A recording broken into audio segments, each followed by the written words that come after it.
So y'all just ever had one of those weeks where it just seemed like nothing was going right? Well, this was my life last week for this Turo business. It's like I had 5 different things going on at the same time. So if you guys have already been in this business for a while, then you could probably relate.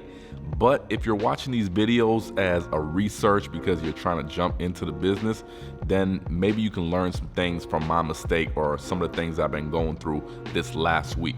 So let's start off with my first vehicle, my 2015 Ford Fusion. Now, I mentioned this car a couple videos ago. I bought it as an off-market deal.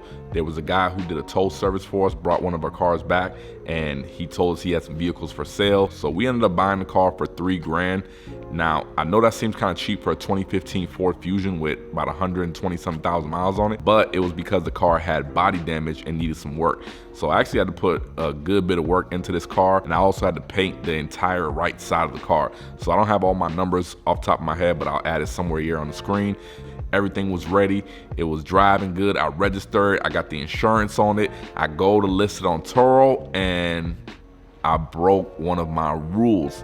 I never checked the recall on this vehicle. So before, it wasn't connected with Turo's system. They would only find out if you did a damage claim. But now, before you list a vehicle, Turo actually runs the VIN on the back end, and they could pull any open recalls it had. So I couldn't list this vehicle. What made it worse, I couldn't get any dealership in a 50-mile radius to schedule me in less than a month.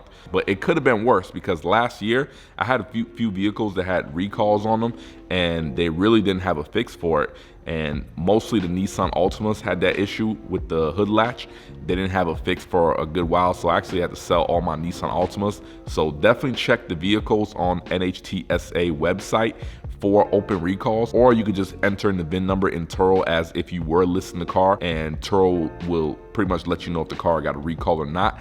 And sometimes these recalls can be a deal breaker, because if you're buying a car just for a Turo and the car has a recall and they don't have a fix, well, that defeats the purpose of purchasing this vehicle. So another issue I had going on was with my 2017 Camry. I had the car for a couple years. I bought it when the market was really low, so I caught an amazing deal on it from the dealer auction. So I've been renting it off for 2 years. It's been making pretty good income. Since the car had 165,000 miles, I decided this was a good time to actually sell, because I didn't want to run it up to 200,000 miles and, you know, have it depreciate a lot more and not be able to get a good amount for it. So I decided it was time to let this car go. The numbers just worked out perfectly. The car really didn't give me any problems. It was a dream.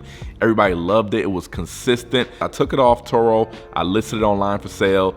And the very next day, I got a hit. Somebody came, they looked at it. I had the car listed for about 11.2 or 11.5, and the guy offered me 10 grand. But at the time, the number I had in my head was 10.5, so I was kind of firm on that number, and I kind of wanted to get a couple more offers and not just take the first offer that came across my way. The rest of that week, I was just getting offers like 9, 9.5. I didn't even get any offers up to 10K. So I was sitting on this car for like almost a good 2 weeks, really like a week and a half. And I guess because I don't have any financing options, that didn't really help the issue out, because I just wanted straight cash. So I did finally just sell this car just the other day, but still 2 weeks without making any income and just had it sitting around, and, you know, I still had to pay the insurance on it.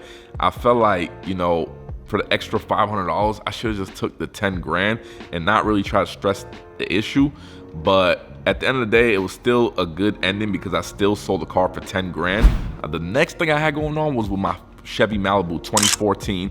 Now, this car got hit on the back, side swiped, and there was nothing wrong with the damage claim process. I think everything was kind of fair, but it was kind of messed up because I had the same damage in this same exact fender like a month ago. I just fixed it. I just got it out the shop for this.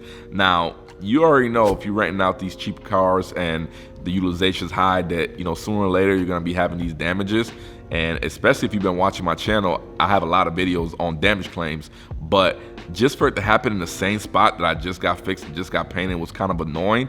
But what really annoyed me more, the first shop I took it to, he was just kind of quoting me a little high. A good measure that I could tell if somebody's quoting me high is, for an example, my damage claim on this car was about $1,300 payout from Turo. My deductible on the 75-25 plan was $250, so they took $250 out of that. So I ended up getting about $1,100 or something like that. So if I'm getting a quote similar to what Turo's paying me, then I already know off rip the quote is too high, because usually I can fix the damage for about 50 to 60% of what Turo's giving me. So in this scenario, if I'm getting $1,100 from Turo after my deductible, I should be able to fix this car anywhere from $500 to $700. Anything above that might be a little high. Now, this might not apply to every damage claim. Obviously, some claims need a supplement damage file. And if you guys are interested in supplement claims, I can make an additional video. Just let me know down in the comments. But the first guy I went to, which I've done business with him a few times, he gave me a quote of pretty much like $1,200, $1,500. Turo only gave me $1,100, so I knew that was definitely too high. And I had another quote from another body shop I usually deal with, and they quoted me $500, but he couldn't get me in for like another week. And when you're doing damage claims, time is definitely a factor, because the longer the car is sitting down, it's not making money. It definitely could eat into any profits you would make from that claim. So I had to shop around a little bit more. So this is why it's always good to have multiple mechanic shop, multiple body shops, because you're always gonna be needing people who can get you a faster turnover time, so the car is right back making money. So I ended up finding a new body shop to work with, and he actually did it for $500. He was able to finish it up in 3 days. I was able to pretty much pocket $600 from this claim, so that wasn't bad. So the car was down a total of about a week, and I made $600. Now this car usually makes about anywhere from $600 to $900 a month. So being able to put it back on the platform in a week, I still made out pretty good. So another one of my vehicles that went down during a trip, and thank God the customer wasn't out of town or anywhere far, they were still in the city. The timing belt broke on my 2015 Jetta. Now, if you watch some of my other videos, you see that once in a while we do buy cars that are in-op or not running, and we will put an engine and transmission in it. Especially like last year, a couple years ago, parts were like 100% less. So we were getting parts pretty cheap, motor and transmission. So some of these cars I was into for like $3,500, $4,000 after putting it all back together, which obviously I would make the money back in less than a year, sometimes even 6 months, and I could sell it for a pretty nice profit. But this time it kind of backfired on me, but I'm not gonna lie, it was our fault. My technician, when he put an engine in this car, he did not put a new timing belt water pump on this engine. And he only realized it obviously after we dismantled it. A lot of these cars with timing belts, at 100,000 miles, you want to actually replace the belt. Timing belt broke, destroyed the engine, so now I got to put a new engine in it. But the worst part about it is when I first got this car about last year, I was buying engines for this car for $400. $400. Now, I just picked up an engine earlier today, and it's $700, almost double the price. It kind of sucks that, you know, I got to bite the bullet and take that L. It's a learning lesson, and I hope you guys can learn from this. You know, it can be like that in this business sometimes. It's not just this business, because I run other businesses as well. Life in general can have these obstacles. It's important for us as entrepreneurs to be able to overcome these obstacles and just keep moving forward. So if you want more of this motivation, you want more tips in your Turo business, or you just want to watch an entrepreneur on his journey to navigating these obstacles, then make sure you not only smash that like button to support my channel, but go ahead and subscribe also and hit that notification bell so you'll be alerted every time I post a new video.